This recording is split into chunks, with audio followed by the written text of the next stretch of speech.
Italy 2018, Part 3, Milan and Bergamo. After my visit to the cathedral in Milan, which by its size is the third largest church in the world, I started with a tour which I had envisaged myself in order to finish it with a visit to a specific museum, the Museum of Cultures, or MUDEC for short. Along the way, I had a fantastic ice cream, and I enjoyed it additionally since it was very warm, and as I was going along the streets, I could also go to their shady side, and it was more pleasant there. My next destination was St. Ambrose's Basilica. I walked in the general direction of the church, but in that part of the city the streets are completely jumbled, at strange angles, small and short, and the tourist map was completely inadequate, for it did not show the names of those small streets, and thus I was very confused and had no idea how to get my orientation straight and where I was, and that is a very rare phenomenon in my life. Luckily, it was a sunny day, and I decided to simply move in the desired direction, but using the sun as the landmark.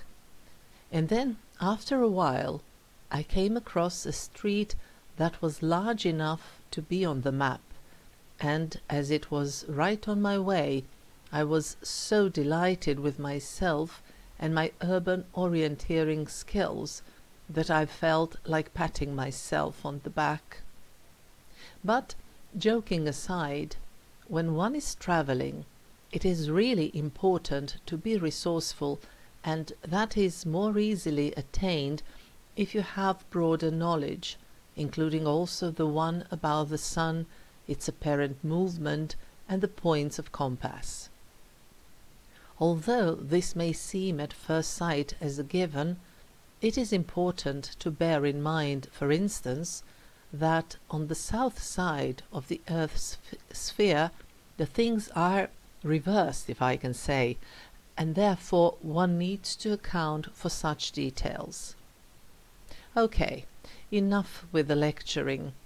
I should go back to my visit to the St. Ambrose's Basilica.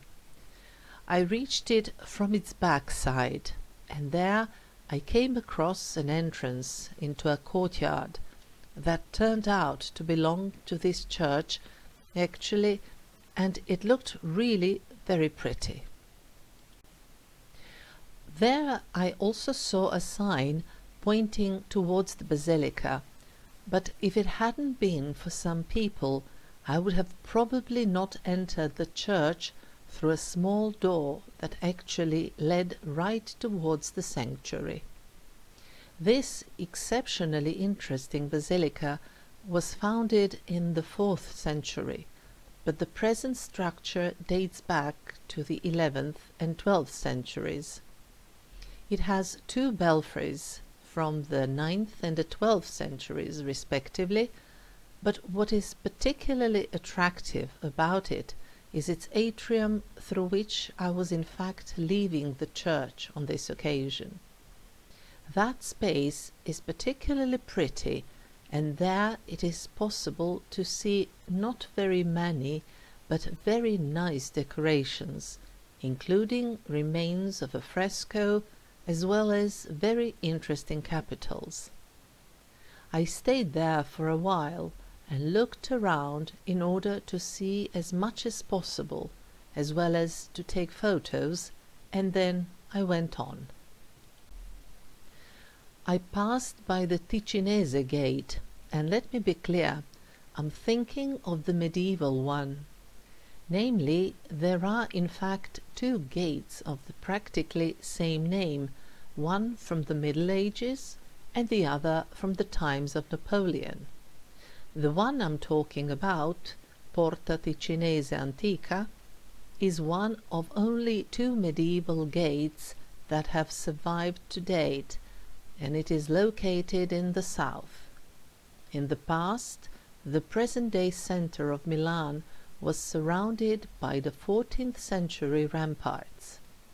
With time, only some parts have remained, including the Porta Ticinese, Porta Nuova in the north, as well as the castle of the Sforzas. At the time when it was built, the 14th century, the castle did not bear this name, since the Sforzas had not yet started to rule Milan. They commenced around the middle of the 15th century, but it was certainly a part of the defense system. Today, the circular route of the ramparts is followed by a boulevard. The next place on my way was the Church of St. Eustorgius. This concerns a saint, Eustorgius, who lived in the 4th century, when it is presumed that the church was founded.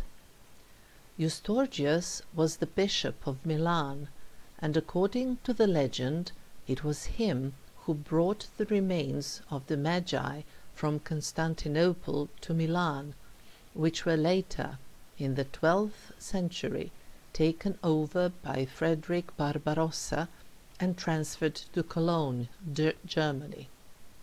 It was only at the very beginning of the 20th century that some small parts of the remains were returned to this basilica, and all of this is symbolically visible on the top of the belfry, which is marked by a star and not by a traditional cross. As I was standing on the plateau in front of the church, everything seemed closed and desolate, but I decided nonetheless to approach the door and try to open it. It worked, and I entered. At first everything was very dark, since outside the sun was shining with all of its might, but soon my eyes adjusted. While I was walking slowly around the church, going to its back section, I was approached by a gentleman who drew my attention to precisely what I was looking for. It was Portinari Chapel, and that gentleman was selling tickets for the entrance into the chapel, so when he was not busy, he left his post in a cloister parallel to the main nave and entered the church in order to hunt for visitors. As it happened, I was completely alone when I first entered the chapel, and it was really a fantastically beautiful place. The chapel was built during the Renaissance, and it contains frescoes that depict the life and death of St. Peter Martyr. There is also a line of reliefs under the dome, while in the middle there is a richly decorated marble tomb containing the remains of this saint. When I returned to the church from the Portinari Chapel, I realized it was not as dark as it first seemed, but I did have to move on, and the next point of visit on this day was a part of Milan in which there are navigable canals where there are organized cruises. Namely, from the 12th to the 16th century, a network of navigable canals was built in Milan, and even Leonardo gave his contribution to this system at the end of the 15th century. Thanks to these canals, Milan was connected not only to the numerous lakes that surround it, but also to the sea, and it was along these canals that all of the marble for the building of the Duomo, or the cathedral, was transported. The canal system represented one of the main transportation ways up until the onset of faster means, when the system started to decline. However, today the navigli, that is, the canals and their surroundings, are very popular, not only because of the possibility to take boat tours, but also because of the large number of art galleries, places with music, restaurants and bars that are located in their vicinity.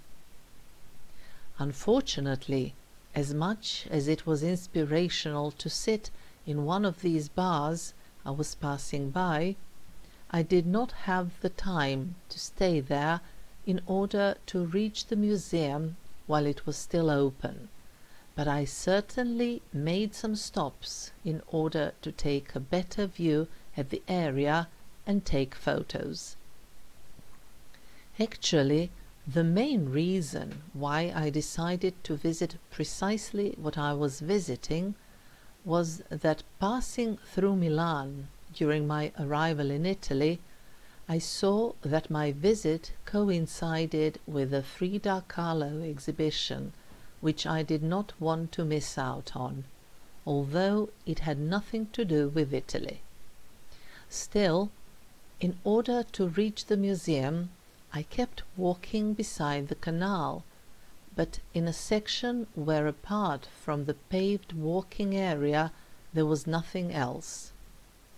As it turned out, even the bridge I was supposed to take in order to get onto the other side of the railway tracks that run parallel to the canal was rather far away.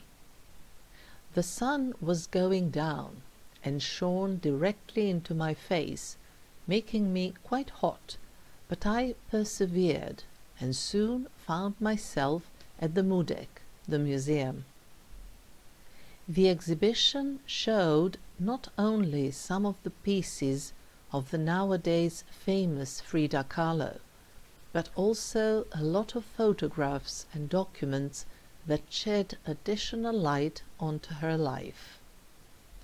Although I had not seen that many of her works in one place, taking into account that I had first read a book about her and Diego Rivera more than 25 years before, and that in the meantime I had also read some monographs dedicated to her, I had an impression that I didn't really see or learned anything particularly new. This, however, did not diminish in any way my enjoyment of her works, her uncommon, original and exotic beauty, as well as the emotional stirring on account of a fate so unbelievably fantastic, unusual and unique, and yet concurrently so tragic and moving. I saw the exhibition at ease, not paying any attention to the time, but once I had finished, the moment came for me to get into the 100th gear. I had a train to Bergamo in approximately 45 minutes, but I also had a mad plan. So, first I walked to an underground station that was relatively close to the museum. Then I changed 2 trains, and then, walking speedily, I climbed the stairs that led me out onto the Piazza del Duomo, that is, to the square in front of the cathedral. The reason? It was late afternoon, and the sky was cloudless. The sun was slowly setting, which altogether meant that the front of the cathedral was fantastically lit, and I wanted to take a photo of that, and of course to see it. So I ran around the square, taking a few photographs, and then hastily went underground again. From there I took a train to get to the main railway station, which also entailed walking through the long hallways that connect the underground and the train systems in this part of Milan. Then I bought the ticket. I did not have a return ticket, since I had some, if I can say, original ideas about my return that I had discarded in the meantime. And soon I sprinted into the train. I sat on the only available seat just 3 minutes before the train departed. Of course, I could have taken the next train, but it was scheduled 1 hour later, and since I didn't really care in particular about the train station, I didn't feel like hanging out that long. As opposed to the haste to the train station in Milan, the evening in Bergamo was very peaceful. After a light and simple dinner, I went to the same bar in the square where the flat I was staying at was located, and in which I had already been the previous 2 evenings. So, how do you know that you are at home, if I can say, in some foreign place, and that the locals consider you to be, again, if I under inverted commas, one of the crowd? Here is how. When the waiter tells you while passing by, "Signora, una bionda media?" meaning half a liter of the light one, madam, of course he was referring to beer. No, this evening I decided to try some Bergamo version of the Aperol Spritz cocktail, just as a departure token. Still, the waiter kept treating me as a regular customer. Namely, the first 2 evenings he would immediately ask me to pay for the drink he had just brought. This time, when I wanted to pay at once, he said I should not bother and can do it later. It felt nice to have an impression of being local in Bergamo.